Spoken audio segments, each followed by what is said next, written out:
take the dais.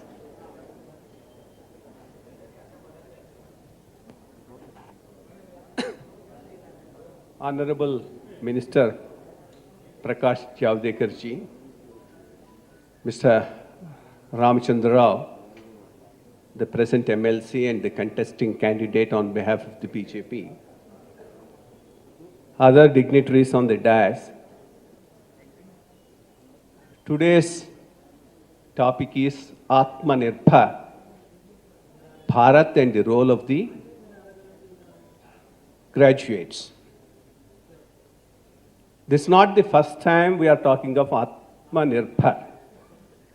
When earlier also we had this concept of self-reliance.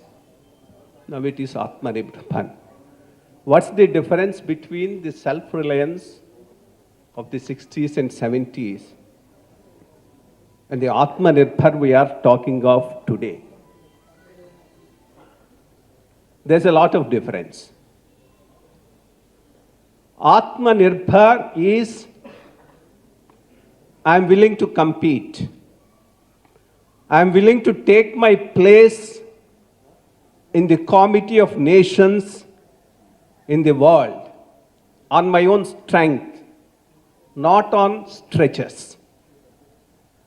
The earlier concept of self-sufficiency is protectionism. I protect you. I protect your inefficiency. I protect your corruption. I put duties. I'll not allow you to compete across the globe. That's why for decades we had the same motor car being dished out in the name of Mark 1, Mark 2, Mark 3, Mark 4. But that's not really self-reliance. I mean, the day you were forced to open up, globalize, we had the Bombay Club stating that no, don't globalize, don't open up, we will lose. Who should have become great entrepreneurs and taken their place in the global arena like the Samsung has done, the LG has done, or some Toshiba or something else has done? Our own entrepreneurs starting telling, no, don't open up. Just keep it shut because we lose our business. That's what the great difference between the earlier self-reliance concept and today's Atmanirbhar concept is. So Atmanirbhar concept says, well, I am here and I am willing to compete. I am willing to compete based on my strength, based on my costs, based on my technology, based on my ability. That's the difference between this Atmanirbhar, and this Atmanirbhar will ensure we compete globally and become a major player in the world. That's why a series of measures as part of the Atmanirbhar. That's why when somebody specifically says, no, don't privatize steel plant in Vizag, as if the steel plant is going to be shut down, the way the chaps are talking. In fact, if it is continued in the public sector, the chances of it being shut are more. It's only, it already has gone to BFR and come back and is having some health for some time.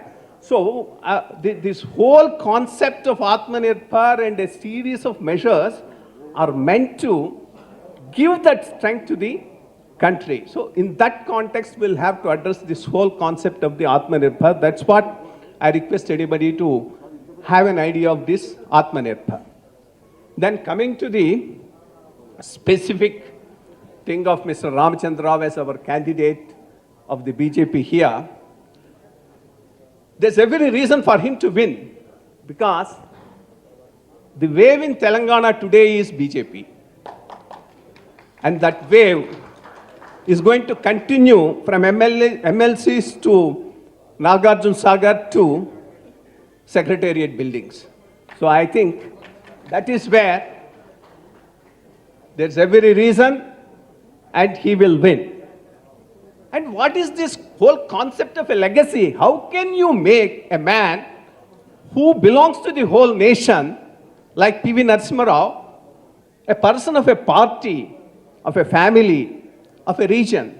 No, he just does not belong to a region, he does not belong to a state, he does not belong to a family. P.V. Narasimha Rao and his legacy belongs to this nation. That's his greatness. So I think there's no need for anybody to worry on that legacy issue and have any second thoughts about the candidature. So I think in the normal course, I'm sure it's going to be Ramachandra Rao and Ramachandra Rao only. Then there are some who keep on saying, we want to be there to question the government. Yes, question relevantly, question with facts. Don't question for the sake of questioning. And we have a lot of these who keep going on here, there, everywhere and keep questioning. And suddenly, if there's nothing else, look for a topic to question. Do we need such people in the council? Definitely not. So I think the voters will have to keep all these things in mind before they vote.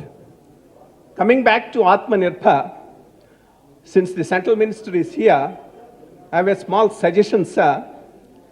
This Atmanirbhar also includes a series of things, including industry, agriculture, everything.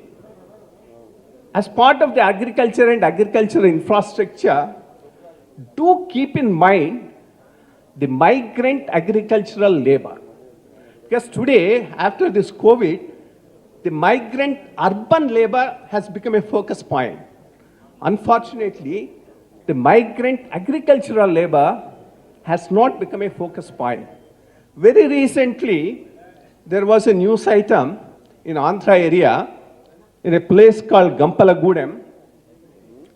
Some migratory agricultural labor who came to do agricultural work from Maharashtra, the lady was sleeping and woke up to feed her small 1.5-year-old son, and suddenly a snake came and bit her, and she died on the spot, leaving out a 1.5-year child.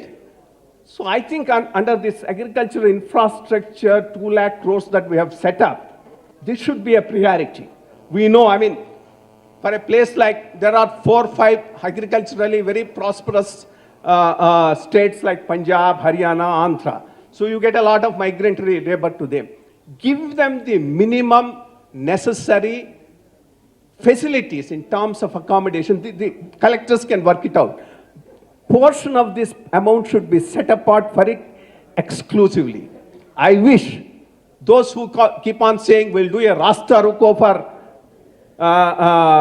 for a steel factory to stay only in public sector. There's no question of it being closed down. Mind it, it will run far better if it is in the public sector. Do some Rasta Ruko to ensure, because they all say they are for the proletariat. And there can't be a greater proletariat than the agricultural labor. So I wish they do a Rasta Ruko and ask, let government set apart part of the funds for providing facilities for these type of migratory labor. So those are areas on which we should concentrate as part of the Atmanirbhar Abhiyan. I'm sure all graduates in Telangana area would give a thought who would be the right man and from the right party to be there in the Legislative Council and accordingly vote. Thank you very much.